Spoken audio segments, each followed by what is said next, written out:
Selamünaleyküm. Herkesin günü hayrola. Hatice ile Dikişe Dair'e hoş geldiniz. Bugün sizlerle birlikte kat kat etek dikimini göstermeye çalışacağım inşallah. Eteğimizi 4 katlı olarak yapacağız. Çalışmaya geçmeden önce kanalıma ücretsiz bir şekilde abone olup yandaki zili de aktif hale getirirseniz yüklediğim tüm videolardan haberdar olabilirsiniz. Ayrıca bizi Instagram'dan Hatice ile hesabından da takip edebilirsiniz. Oradan da isteklerinizi ulaştırabilirsiniz. Elimizden geldiği kadar yardımcı olmaya çalışıyoruz. Şimdi çalışmamıza geçelim. Eteğimizi beli lastikli kat kat 4 kat şeklinde yapacağız. Kumaş olarak pamuklu dokuma kumaşım var. 2 farklı rengi karıştırarak, harmanlayarak yapacağım. Bu çalışmada 1'e 1,5 ölçüsünü kullanacağım. Ölçülerle alakalı video çektim. Bir önceki videolarda mevcut. Açıklama ve yorumlar bölümüne link bırakırım. Oradan rahatlıkla ulaşabilirsiniz. 1'e 1,5 ölçüsünü kısaca şu şekilde anlatayım. İlk katın ölçüsünü basen ölçümüze göre belirliyoruz. Burada birinci katın ölçüsünü belirleyebilmek için basen ölçüsünü baz alıyoruz. Basen ölçüsünü alıp basen ölçüsü 100 olarak aldım. Artı bolluk payı. Bolluk payını istediğiniz gibi verebilirsiniz. Artı dikiş payı. Bolluk payını 8 olarak verdim. Artı da dikiş payı 2 santimde dikiş payı aldım. Benim toplamda ilk kat için ölçüm 110 oldu. 1'e 1,5 ölçüsünü kullanacağım. 1'e 1,5 ölçüsü de ilk katın ölçüsünü alıyorum. İkinci kata geçiyorum. İlk katın ölçüsünü aldım. Aynı ölçüde 110'u aldım ikinci kat için. Artı ikinci katın yarısı kadar bir kumaş alıyorum. 110'un yarısı 55. İkinci katı da bu şekilde tamamlıyorum. Bir sonraki kata geçtiğimizde de toplam ikinci katın ölçüsünü alıyorum. Şu şekilde aldım. Artı yarısı kadar bir ekleme yapıyorum. Küsuratlı sayıları yuvarlayabilirsiniz. 5-10 santimden hiç fark etmez. Kumaşınız yetmiyorsa da kısaltabilirsiniz de, fazlalaştırabilirsiniz de. Büzgüleri açarak onu tamamlayabilirsiniz. Bir sonraki kata geçtiğim zaman 3. katı referans alıyorum. 3. kat kadar bir kumaş aldım. Artı yarısı kadar bir kumaş daha ekleme yapıyorum. Burada bir önceki katı alıp artı bir önceki katın yarısı kadar bir ekleme yapıyoruz. Burada da formüllerini yazdım. Direkt bu şekilde de alabilirsiniz. Bu şekilde belirledim ben katların genişliğini. Burada 247 idi. Ben onu 245 de alabilirsiniz. Direkt zaten alt kat fazla büzgülü olacak. O yüzden 240 olarak aldım. Artı 120 olarak da yarısını eklemiş oldum. Katların enlerini bu şekilde ayarlıyoruz. Eteğin boyunu da, kat boylarını da eteğimizin bitmiş hali ne kadar istiyorsak onu ayarlamamız gerekiyor. Ben ilk katı 25, ikinciyi 29, üçüncü 29, dördüncü katı 30 aldım. Aslında şu 3 kat eşit bir şekilde oluyor. Burada 30 almamın nedeni altta 2 santim katlama kıvırma payı olacak. 1 santimi burada dikiş payı, buranın 1 santimi burada dikiş payı, 1 santimi de burada dikiş payı 27 kalıyor. Burada 27 kalıyor. Burada da 1 santim üstten 1 santim alttan dikiş payı olarak gidiyor. Kalışımız 27. Birinci katta da 4 santim lastik payı bıraktım. 1 santim de alttan dikiş payı olarak bıraktım. Normalde etek boyunuzu alacaksınız ve böleceksiniz. İlk katı sabit 25-30 olarak alın. Diğer katları eşit bir şekilde dağıtabilirsiniz. Hatta alt katı daha fazla bırakabilirsiniz, daha az bırakabilirsiniz. İsteğinize kalmış. Bu şekilde ayarlamayı yaparsınız. Umarım bu kısımlar anlaşılmıştır. Şimdi kumaşta kesime geçelim. Kumaş olarak ben parça kumaşları değerlendiriyorum. Farklı şekillerde etek dikimleri de mevcut. Katlı etek olarak link bırakırım. Onlara diğerlerine de bakabilirsiniz. Birinde bayağı yeni başlayan arkadaşlar için detaylı bir anlatım yapmıştım. O videoya da bakabilirsiniz. 3 katlı ve 1'i 2 ölçüsünü kullanmıştım. Kumaşlara göre de ne kadar kumaş gider o da değişebiliyor. Çift enden yaparsanız farklı olur. Tek enden yaparsanız farklı olur. Açıklama bölümüne detaylı bir şekilde yazarım. Oradan da bakabilirsiniz. Burada yaklaşık olarak tek en kumaş 3 metre kumaş gidecek.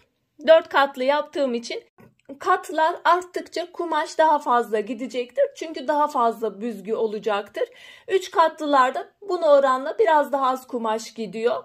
Kumaş kesimini yeni başlayanlar için ayrıntılı bir anlatım yapmıştım. O videoya bakabilirsiniz. Ben burada 1. ve 3. katları renkli kumaştan yapacağım. Ölçüler zaten orada belirtmiştim. Burada direkt alıyorum. Katların enlerini belirledim. Şu şekilde 3. katı alıyorum. Burada desenleri de takip ederek kesebilirim.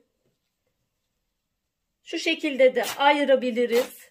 Düz dokumaları bu şekilde ayırabiliriz.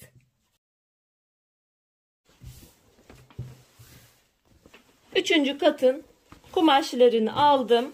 1. katın ölçüsünü de alıyorum. En olarak 110'du benim.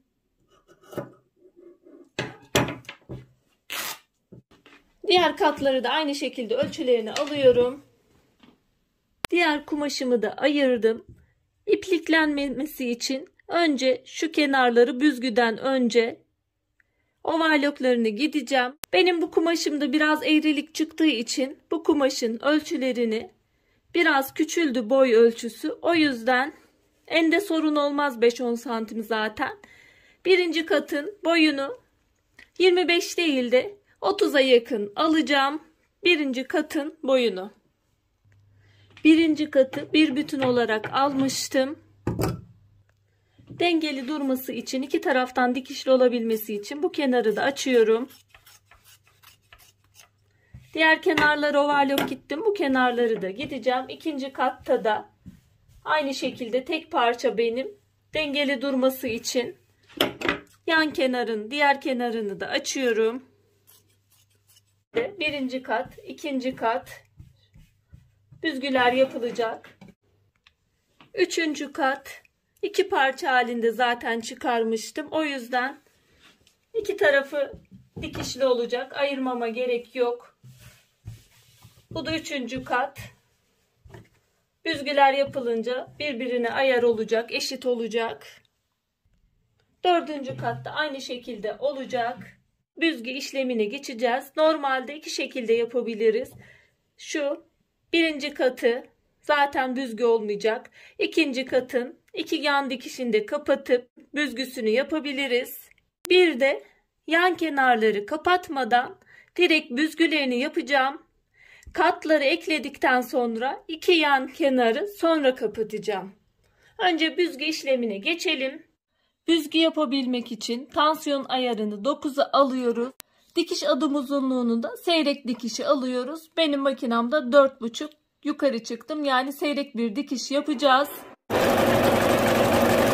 Büzgülerle alakalı video çektim. Onun linkini bırakacağım. Orada farklı şekillerde büzgü de yapabilirsiniz. O videoya bakarsınız. Oradan detaylı bir şekilde açıklamalı.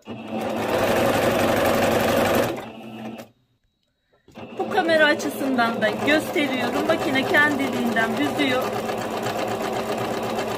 Büzgülerin ayarını sonra değiştirebiliriz de. Böylelikle bütün katların büzgülerini yapacağım. Ekleme kısmına geçmiş olacağız. Ayrıca şunu da belirteyim. Büzgü yaparken ilk ipliği uzun bırakıyoruz ve pekiştirmiyoruz. Başta ve sonda. Büzgü ayarını da şu şekilde ayarlıyoruz.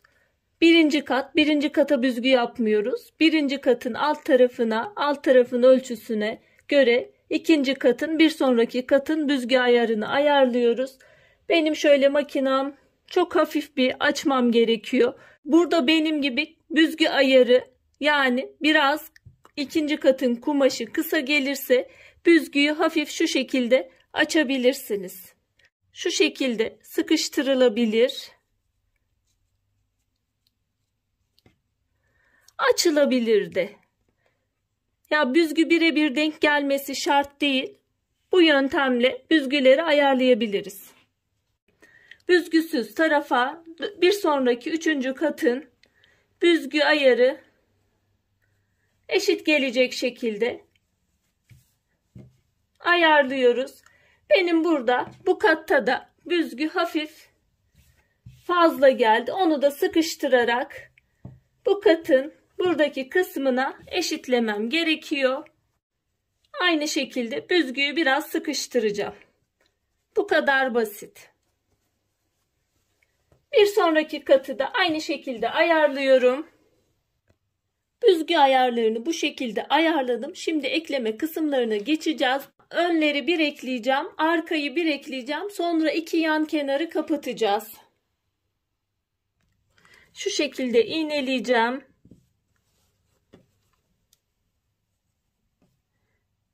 Burada dikkat etmemiz gereken kısım, dikerken büzgülü kısmın üstte kalması. Bunun nedeni de büzgü ayarlarını orada da makinede ayarlayabiliriz. Onu da dikerken göstereceğim. Bu eklemeyi yapıyoruz. Burada bir de dikkat etmemiz gereken, şurada büzgü dikişimiz var. Bu büzgü dikişinin dış kısımda kalması gerekiyor. Şimdi dikeceğimiz dikiş büzgü dikişinin içinde bu tarafta kalacak ki arkada büzgü dikişi gözükmemesi gerekiyor. Buradaki dikişlerin gözükmemesi gerekiyor.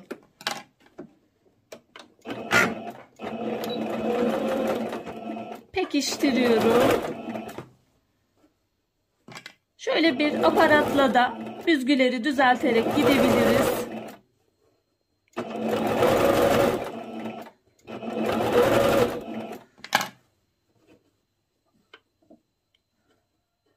Üste kalmasının nedeni, demek istediğim, büzgüleri ayarlayabiliriz de.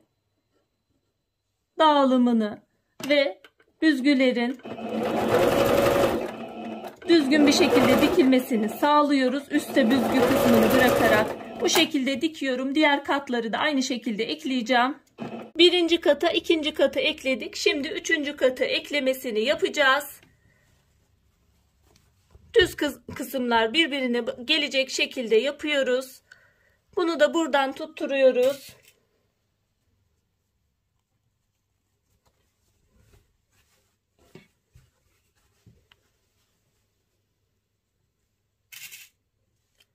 Aynı yöntemi kullanarak kalan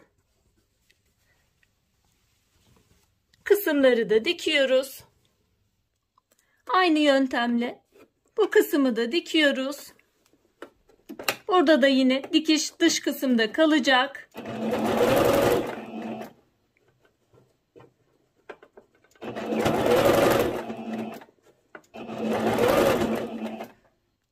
Bütün katları bu şekilde ekleyeceğim, arkalı önlü şekilde ve sonra yan kenarların eklemesine geçeceğiz.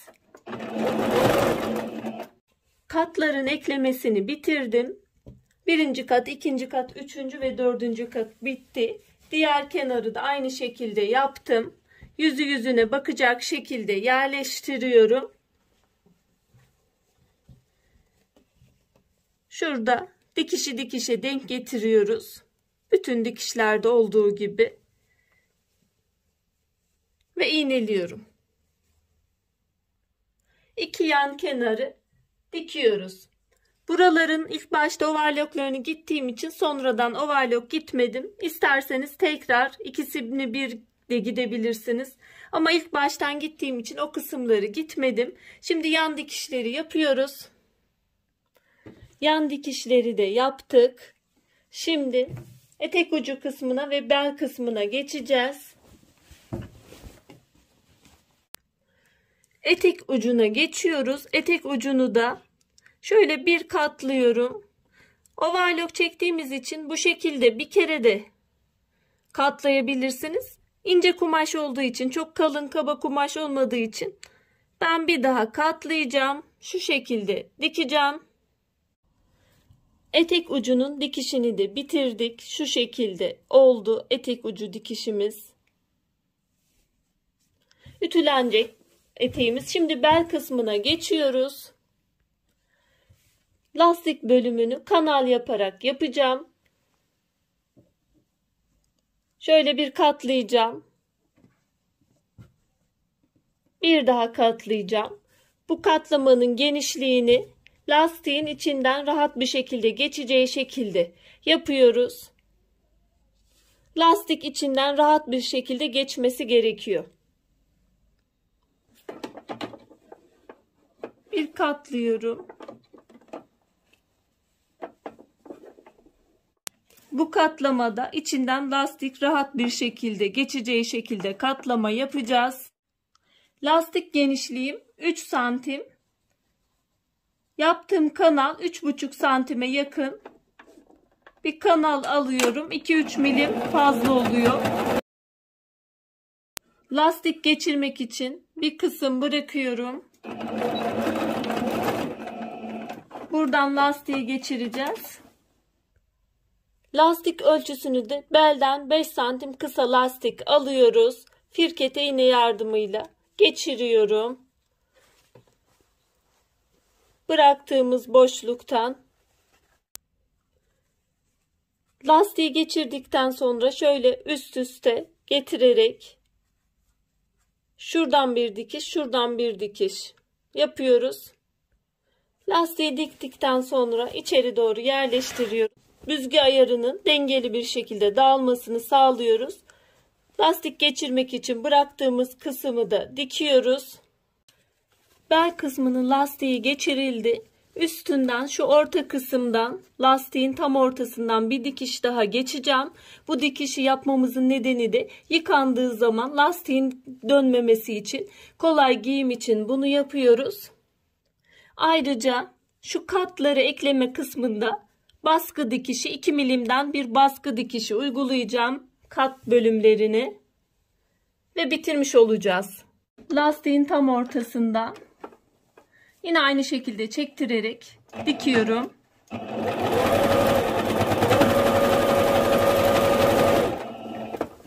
Bu şekilde devam edip bitiriyorum.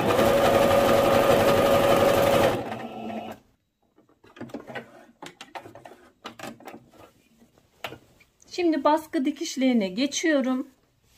Baskı dikişinde şu alttaki kısım üste bakıyor. Güzel bir dikiş elde edebilmemiz için fazlalık kısmı üst tarafa bakacak. Yan kenardan başlıyorum. 2 milimden çım ayağı da kullanabilirsiniz. Düz gidemeyen arkadaşlar için genelde yorumlar geliyor. Düz gidemiyoruz, nasıl gidebiliriz? Çım ayağınız elinizde yoksa gizli dikiş ayağını da kullanabilirsiniz. Baskı dikişlerini yalnız dikiş adım uzunluğunu yükseltiyoruz. 2,5'tan 3,5'a aldım. Kendi makinenize göre ayarlama yapın. Bu şekilde gidiyorum. Ben çalışmayı tamamladım. Eteğimizin son şekli bu şekilde. Bel lastikli kat kat etek dikimini göstermeye çalıştım. 4 katlı etek dikimini yaptık. 1'e 1,5 ölçüsünü kullandık. Hatta 1'e 1,5 ölçüsünün biraz ben altına da indim. İstediğiniz gibi yapabilirsiniz. 1'e 1,5 ve 1'e 2 ölçüsü, hatta göz ayarıyla da ölçü şeklinde de alabilirsiniz. Açıklama bölümüne bırakacağım videolardan da yararlanabilirsiniz. Biz burada beli lastikli yaptığımız için basen ölçüsünü baz aldık. Eğer belini fermuarlı yapacaksanız o zaman da bel ölçüsünü baz almanız gerekiyor. Burada yapılması gereken ilk katın ölçüsünü belirlemek. İlk katın ölçüsünü de kendi bedenimize göre belirliyoruz. Video içerisinde bunu anlattım zaten. Diğer katları da İsteğinize göre de yapabilirsiniz. Ölçülü de yapabilirsiniz. Kumaşınıza göre hareket edin. Katların sayısı arttığı zaman kumaş daha çok gidecektir. O yüzden 1'e 1,5'un altına da düşebilirsiniz. 3 katlılarda 1'e 1,5 gayet ideal. Ama 4 kat üzerine çıktığınız zaman 1'e 1,5'un altına da inin. Burada yapılma tekniğini öğrendikten sonra istediğimiz gibi kendimize göre ayarlama yapabiliriz. Umarım faydalı bir çalışma olmuştur. Yapmak isteyen, denemek isteyen arkadaşlara kolaylıklar diliyorum. Allah'a emanet olun. Hoşça kalın, sağlıcakla kalın.